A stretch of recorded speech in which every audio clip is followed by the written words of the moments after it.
បាទជំរាបសួរពុកម៉ែបងប្អូនទាំងអស់គ្នាបាទថ្ងៃនេះខ្ញុំមកបង្ហាញពីទ្រង់មាន់ដែលខ្ញុំបានធ្វើហើយអញ្ចឹងខ្ញុំមកបានថតឲ្យមើលឥឡូវនេះខ្ញុំលើកមកដាក់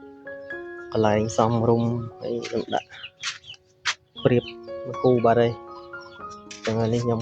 បង្ហាញធ្វើឲ្យវាចេញតម្រង់បែបមិនអញ្ចឹងណាអញ្ចឹងនេះទ្វាខ្ញុំធ្វើទ្វា2បាទហើយក្នុងចាំពីមានរឿងបែបហ្នឹងបាទហើយស្រឡាញ់យើងទិញមួយដុំវាអត់អស់ទេនៅសល់ប្រហែលជា 20% អញ្ចឹងបើថាបើ10ម៉ែត្រវានៅសល់2ម៉ែត្រជាងដែរទ្វាខ្ញុំទិញតែជាមកដាក់អញ្ចឹងទៅស្រួលបើកអត់ប្របាក់បើកបិទបើកស្រួល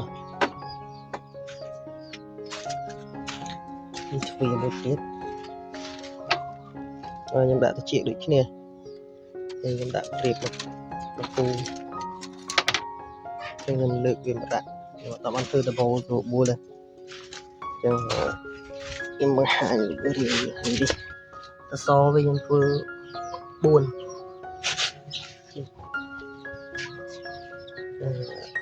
ធ្វើខ្លួនឯងទេបងប្អូនអត់មានគំរូមើលអត់មានអីមើលទេនឹកឃើញធ្វើទៅដំ